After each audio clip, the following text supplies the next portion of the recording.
Olá pessoal que me acompanha para essa aula de Direito Constitucional. Nós temos como tema da aula de hoje a eficácia e a aplicabilidade das normas constitucionais. Nós temos diversas classificações aí na doutrina, veremos as principais. Primeiro começamos com a distinção entre a eficácia jurídica e a eficácia social.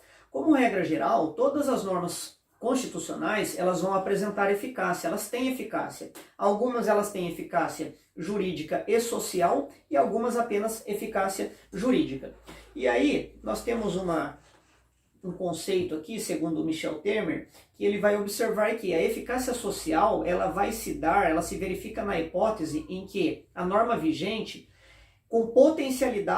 a norma vigente ela tem a potencialidade de regulamentar determinadas relações e ser efetivamente aplicada nos casos concretos.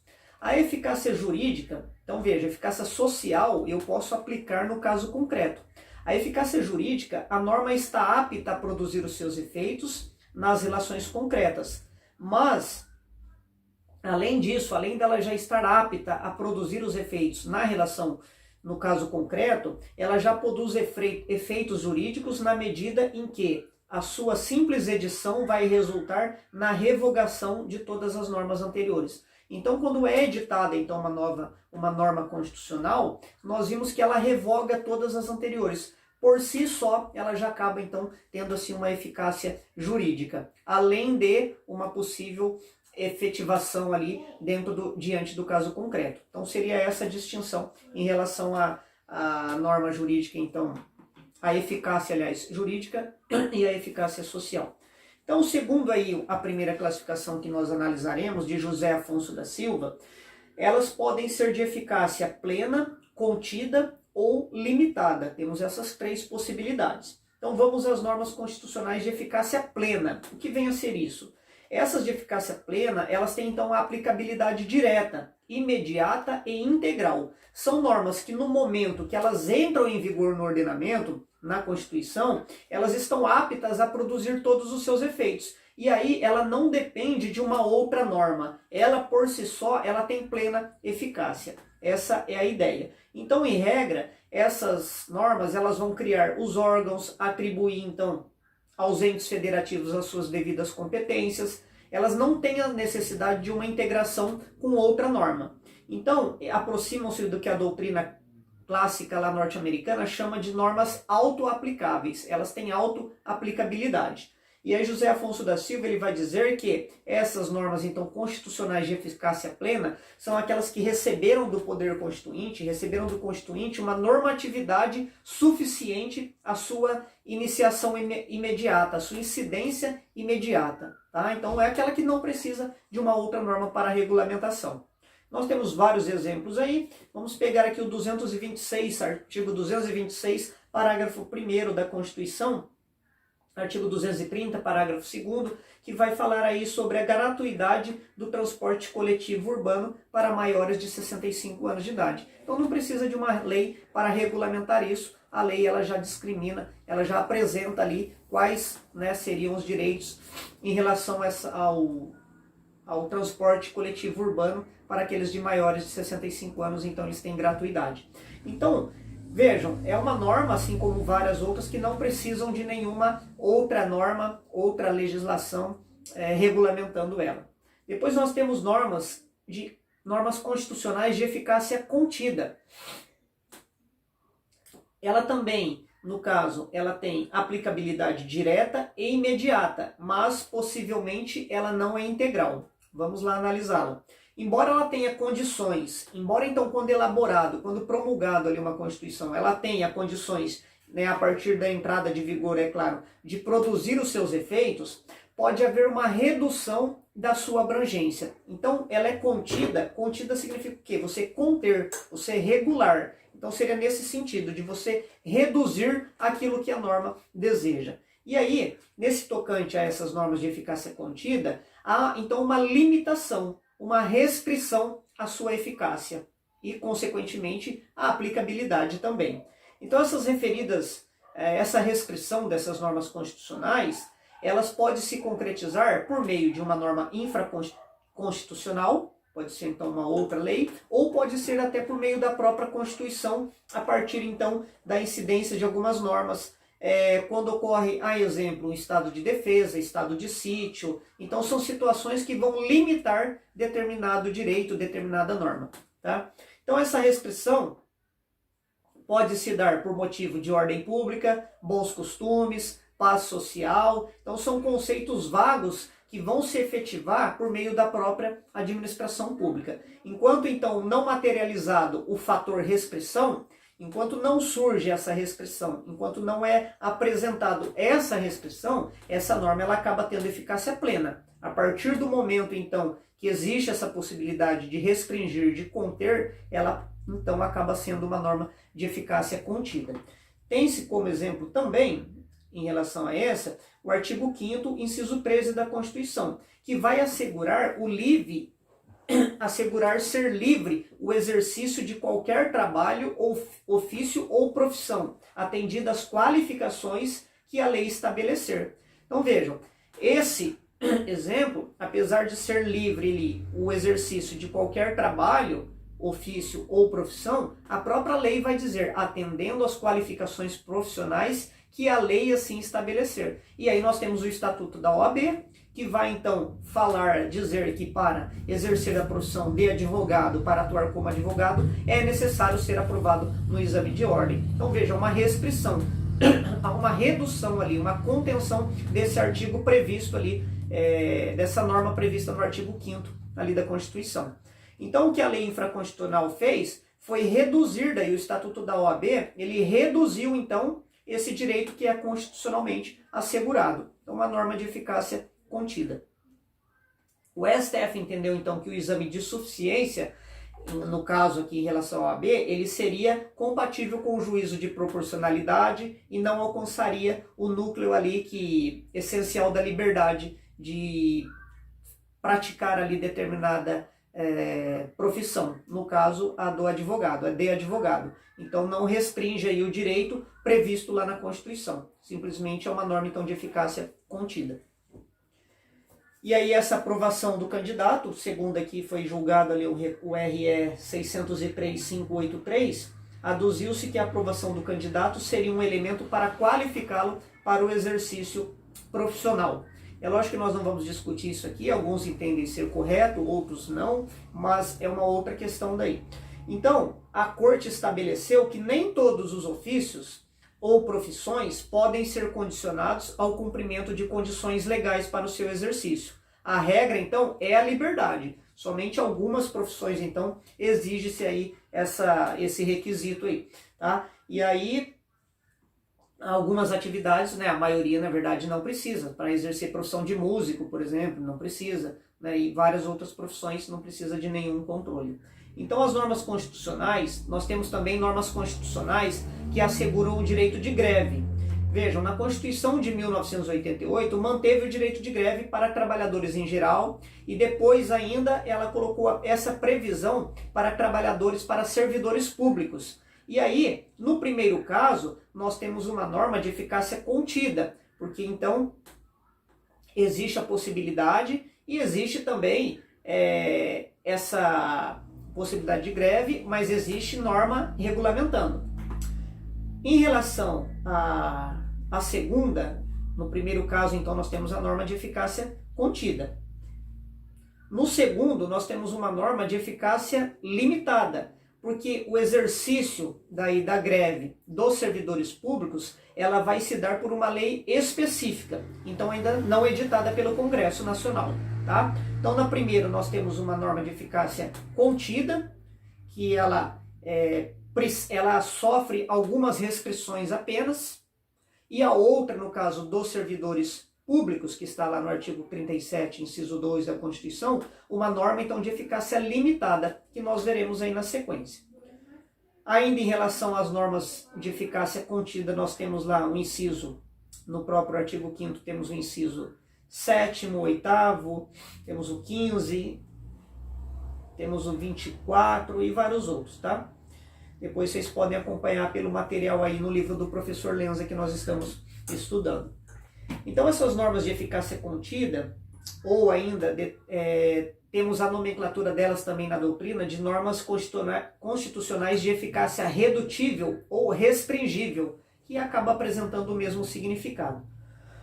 Então, segundo Michel Temer, referidas normas aí de eficácia contida são aquelas que têm aplicabilidade imediata, integral e plena, mas que podem ter reduzido seu alcance pela atividade do legislador infraconstitucional. Então, aquilo que eu disse, elas têm uma restrição, são aquelas que contêm uma restrição, mas essa restrição muitas vezes ainda não ocorreu. E aí, enquanto isso, elas possuem, então, aplicabilidade imediata, integral e plena, podendo, então, terem reduzido, então, a sua atividade ali pelo legislador infraconstitucional, tá bom? Então fica esse caráter, assim, de restrição, de diminuição. E depois, como mencionado ali, a exemplo da greve, o direito de greve dos servidores públicos, nós temos, então, uma norma de eficácia constitucional de eficácia limitada, que apresenta, então, limites. São aquelas normas que imediatamente, no momento em que a Constituição ela é promulgada, ou ela entra em vigor, seja a originária ou seja o poder reformador por meio das emendas, a partir daí elas não têm o condão de produzir todos os seus efeitos. Elas precisam, então, de uma norma infraconstitucional para regulamentar. E aí elas são de aplicabilidade, então, indireta, mediata e reduzida, ou, segundo alguns autores, aplicabilidade diferida, certo? Seria essa, então, a diferenciação. A limitada, ela depende de uma outra norma para regulamentar. Elas produzem, então, alguns entendem, tem-se na doutrina aqui, principalmente aí o José Afonso da Silva, que elas produzem sim um mínimo de efeito. Então, vejam, alguns entendem que ela não produziria efeitos, mas o professor José Afonso da Silva ele vai dizer que ela produz um mínimo de efeito ali dentro do ordenamento jurídico. Qual efeito seria? O de vincular o legislador infraconstitucional, porque existe essa previsão, então, que outra norma venha a regulamentar aquela determinada ali na Constituição, sendo ela de eficácia limitada. E aí, por que ele entende dessa forma? Que ela assevera, então, o mínimo de efeito possível. Porque ela estabelece um dever para o legislador ordinário, ela condiciona já uma legislação futura, ela informa a concepção de Estado e a sociedade que inspiram uma ordenação jurídica mediante ali a sua finalidade, ela constitui um sentido teológico de interpretação, de integração e de aplicação das normas, condicionam a atividade ali do poder da administração pública e do judiciário e vai criar, então, situações jurídicas subjetivas. Então, são essas as situações que fazem com que, apesar de alguns entenderem que ela não tem uma aplicabilidade imediata, ela tem uma aplicabilidade, não é imediata, isso, é mediata, ela tem aplicabilidade indireta, mesmo assim ela acaba, então, produzindo alguns efeitos ali dentro do ordenamento jurídico, mesmo não tendo ainda uma norma regulamentando ela. Diante disso, ainda nós temos uma divisão que essas normas jurídicas de eficácia limitada, elas se dividiriam em dois grupos. O primeiro, a norma de princípio institutivo, que seria aquele organizativo que vai organizar, e depois as normas de princípio programático. Em relação às declaratórias de princípio institutivos ou organizativos, eles contêm esquemas gerais, iniciais de estruturação. Então são aquelas normas que vão organizar, elas vão estruturar, aliás, os órgãos, vão estruturar as entidades, todas as instituições previstas ali na Constituição. E aí ela só dá um início dessa estrutura. A estrutura em si, todas as coisas mais específicas ali referente àquele órgão, vai estar em uma lei infraconstitucional que será elaborada posteriormente. Então vejam, volto a dizer, essas leis de eficácia, então, de eficácia limitada, elas se dividem em princípios institutivos ou organizativos e ainda em normas programáticas de eficácia limitada com princípio programático. A primeira são aquelas que vão organizar, então, que vão estruturar os órgãos ali, as entidades e instituições, mas apenas de uma forma inicial, certo? Então, por isso que ela é organizativa, orgânica. Ela apresenta somente o básico ali, uma estrutura básica. As outras de eficácia limitada, declaratória de princípio programático, elas vão trazer a ideia de alguns programas que devem ser apresentados pelo Estado, devem ser implementados pelo Estado, visando o quê? Buscando a realização de finalidades sociais. A exemplo, na área de educação, nós temos então na Constituição garantido o direito à educação, mas aí nós teremos uma norma específica tratando da educação. Nós temos no Brasil a Lei de Diretrizes e Bases da Educação Nacional, tá? Que é uma norma que vai tratar então da educação. Nós temos então previsto esse direito, essa norma falando lá o direito da educação, no artigo 215, no artigo 205 da Constituição. Então ela é uma norma de eficácia limitada, porque ela depende de uma outra norma regulamentando. E que outra norma vai ser essa? Que princípio que está inserido nisso aqui? Um princípio então programático, depende do Estado implementar essa outra norma para atingir então uma determinada finalidade, que seria ali uma qualidade, né, na educação, o direito de todos à educação. Assim temos também em relação à saúde, à cultura, à ciência, à tecnologia. Então tem-se um princípio programático de que o Estado tem que então apresentar, implementar uma determinada organização, né, se programar realmente para que aquele direito constitucional ele se efetive como deve, como a sociedade então assim espera. Temos ainda algumas outras programáticas no sentido de proteger a mulher no mercado de trabalho. Nós temos lá no artigo 7º, inciso 20, que vai tratar da proteção do mercado de trabalho da mulher mediante incentivos específicos no termo da lei. Ou seja, uma norma de eficácia limitada. Existe essa previsão, essa proteção constitucional do trabalho da mulher, porém necessitando de uma lei regulamentadora. E assim por diante, tá? Essas seriam as normas de eficácia, então, limitada. Tinha-se lá discussão de juros legais de 12% ao ano, teto do funcionalismo, mas isso é uma discussão um pouco mais específica. Seriam alguns exemplos. E aí, nós passamos ali agora para outra classificação, um pouco distinta, mas que segue mais ou menos algumas ideias, é a classificação da Maria Helena Diniz. Então ela classifica as normas, segundo a sua eficácia, primeiramente normas super eficazes ou de eficácia absoluta, tá? Então normas super eficazes ou de eficácia absoluta, quer dizer a mesma coisa. Temos as normas de eficácia plena, normas com eficácia relativa restringível, normas com eficácia relativa complementável ou dependente de complementação legislativa. Então vamos ver porque a ideia ela é quase igual. Porque essa norma aqui, super eficaz ou absoluta, são aquelas então, segundo ela, que são normas intangíveis. Elas não podem ser emendadas, contêm uma força paralisante de qualquer legislação que vier contrariá-la. Então essas normas são, como diz aqui, super eficazes, são absolutas, estão acima de tudo. São normas constitucionais que vão tratar da federação, do voto direto, secreto, universal e periódico, separação dos poderes, direitos e garantias individuais. O que é isso, pessoal? Isso são as cláusulas pétreas previstas na Constituição.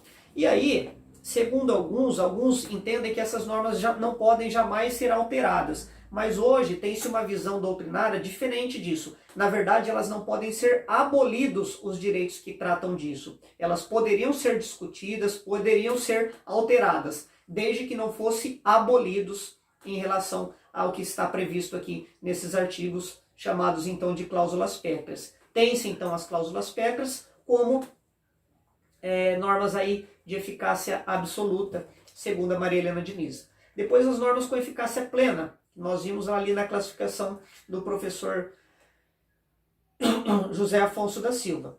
Elas contêm, então, de eficácia plena, nessas normas, contém todos os elementos imprescindíveis para que haja a possibilidade da produção imediata. Então, aquilo que nós vimos, tem uma aplicabilidade imediata dos efeitos. Apesar de suscetíveis de emenda, não requerem normação subconstitucional subsequente. Podem ser imediatamente aplicadas. Então, não precisa de norma regulamentadora. Ela faz, então, essa diferença das normas de eficácia plena, com as absolutas, tá? Mas seriam essas que não precisam de uma regulamentação. E cita-se aqui os exemplos. Temos então a de eficácia relativa restringível. O que vem a ser isso? Conforme nós vimos ali dentro da classificação do professor José Afonso da Silva, o Michel Temer vai dizer que elas têm uma eficácia redutível ou restringível. Qual que seria? As normas de eficácia contida, que nós vimos, elas podem ser restringíveis. Então, por isso que ela coloca relativa restringível. Ela não é necessariamente restringível, ela pode vir a ser. Então, até então, ela pode ser plena. A partir do momento que surge, então, a restrição, ela acaba sendo, então, relativa restringível. Ou, como nós vimos, contida. Depois nós temos com eficácia relativa complementável, ou seja, aquela que depende de uma complementação legislativa. Como nós vimos ali na anterior, aquelas de limitada, de eficácia limitada. Então, segundo ela, segundo a Maria Helena Diniz, são normas que dependem de lei complementar ou ordinária para o exercício do direito ou benefício ali consagrado. Então, ela produz efeitos, a possibilidade de produzir efeitos, ela é mediata. Ela depende, então, de uma outra norma para regulamentar. E aí ela vai também dizer que podem ser de princípio institutivo ou normas programáticas, aquelas que precisam, então, ser implementadas ali pelo Estado. Depois a outra classificação, do Celso Ribeiro de Bastos e do Aires Brito, eles distinguem em normas de aplicação e normas de integração. As normas constitucionais de aplicação são aquelas que já estão aptas a produzir todos os efeitos ali, dispensando regulamentação. Então não precisa de outra lei. Então são chamadas de normas de aplicação, ou seja, podem ser aplicadas imediatamente. E normas de integração são aquelas então que são integradas a outra legislação, a legislação então infraconstitucional. Elas são horas. Então, em algum momento, essas normas que são de integração, em alguns momentos elas são completáveis, ou seja, existe algo que vai complementar o seu conteúdo, e existe alguns momentos que elas são restringíveis, ou seja, a possibilidade de reduzir aquela norma, aquela determinada norma. E nós vimos ali, então, essa possibilidade. Ele vai, então, vejam, eles fazem duas classificações apenas. A de aplicação, aquelas que possuem aplicabilidade imediata, ou a de integração. Essa de integração precisa de outras normas. E essas normas, elas podem ser, então, completáveis, elas venham no caráter assim, de completar, complementar, ou elas podem vir como restringíveis, para restringir, então, aquela norma que precisa, então, de integração, de regulamentação. Tá? Então, divide-se em dois. E uma delas depois subdivide-se em mais duas. Seria a outra classificação. E aí nós temos ainda uma outra classificação aqui, onde vai sugerir então umas normas constitucionais de eficácia exaurida e aplicabilidade esgotada. O que vem a ser aquelas normas? O nome já diz, né? São as normas que já produziram seus efeitos, elas já se exauriram, então elas estão esgotadas, não tem mais como ser eficaz aquela norma, porque já esgotou ali todo o seu conteúdo. Dentro do nosso ordenamento, elas estão postas ali no ADCT que nós já estudamos, Ato das Disposições Constitucionais Transitórias. O que é algo transitório? Algo passageiro. A partir do momento então que ela cumpre o seu papel, ela já não tem mais nenhuma tarefa ali dentro do ordenamento jurídico. Alguns entendem que mesmo ela cumprindo o seu papel, ela continua sendo uma ordem constitucional. E aí ela estaria ali, por exemplo, alguma outra norma que viesse, poderia estar sujeita ao controle de constitucionalidade por essa norma, mesmo ela tendo sido exaurida. Então, é possível encontrar norma de eficácia exaurida e aplicabilidade esgotada em outras disposições em caráter constitucional, ali no corpo, numa emenda, em vários outros momentos. Eu posso, então, ter uma norma que vai exaurir e ter a sua aplicabilidade esgotada, não só lá no ADCT, eu posso ter também dentro do próprio corpo ali da Constituição, ou ainda nas emendas constitucionais, tá? Então seriam algumas possibilidades, além do ADCT que nós vimos que já nasce com esse caráter.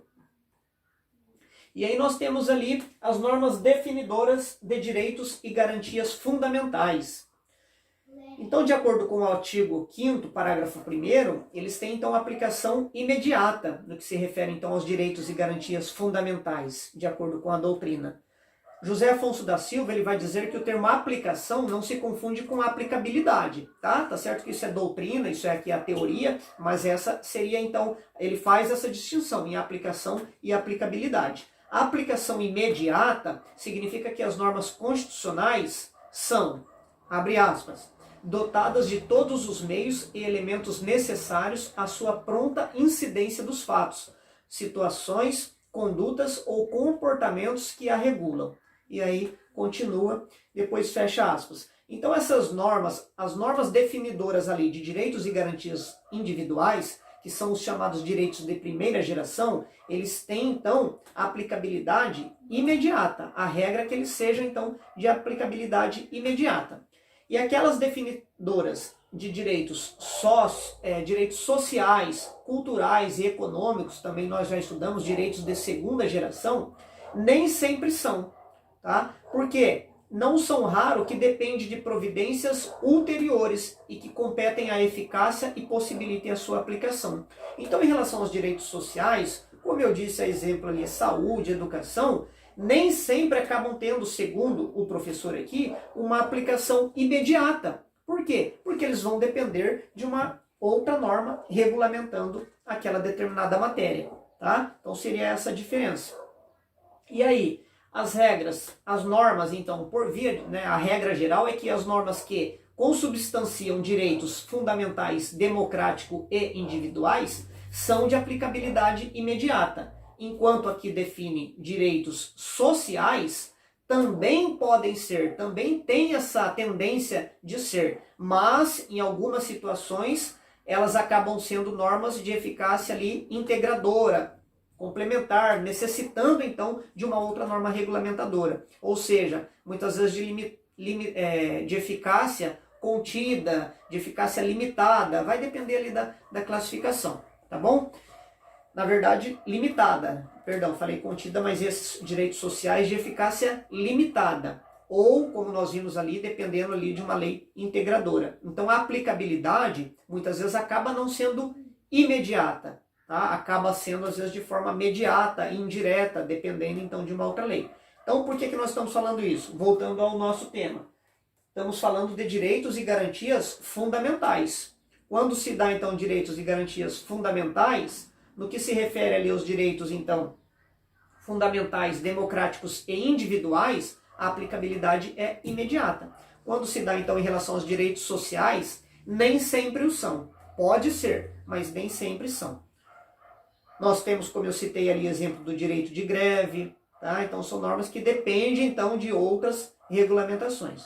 Então qual seria o sentido do artigo 5º lá, parágrafo 1º? E aí o professor José Afonso da Silva vai explicar. Em primeiro lugar, significa que elas são aplicáveis até onde possam ser, até onde elas consigam ser, até onde a própria instituição ofereça condições do seu atendimento. Em segundo lugar, vai significar que o Poder Judiciário, sendo invocado no caso concreto, ele não pode deixar de aplicar. Então, se há um caso concreto, o Judiciário precisa então aplicar ali o que está previsto no artigo 5º, parágrafo 1º da Constituição. Tá? Então, seria essa a explicação. Então, diante de uma omissão, e quando há uma omissão? Quando não há uma lei então que regulamente, que vá regulamentar, então, esse direito previsto dentro da Constituição. Quando existe uma norma de eficácia limitada e ela precisa, então, dessa integração com uma outra norma. Existe a possibilidade prevista na Constituição da chamado ADO, ação direta de inconstitucionalidade por omissão. Então, existe uma inconstitucionalidade por omissão, que é também regulamentado por lei, a Lei 12.063 de 2009. E aí nós temos uma outra possibilidade, que é o mandado de injunção, que vai ser regulamentado pela Lei 13.300 de 2016. Nós estudaremos aí a ação direta de inconstitucionalidade por omissão, e estudaremos também o mandado de injunção em aulas posteriores aí. Ficamos por aqui, continuamos na próxima aula.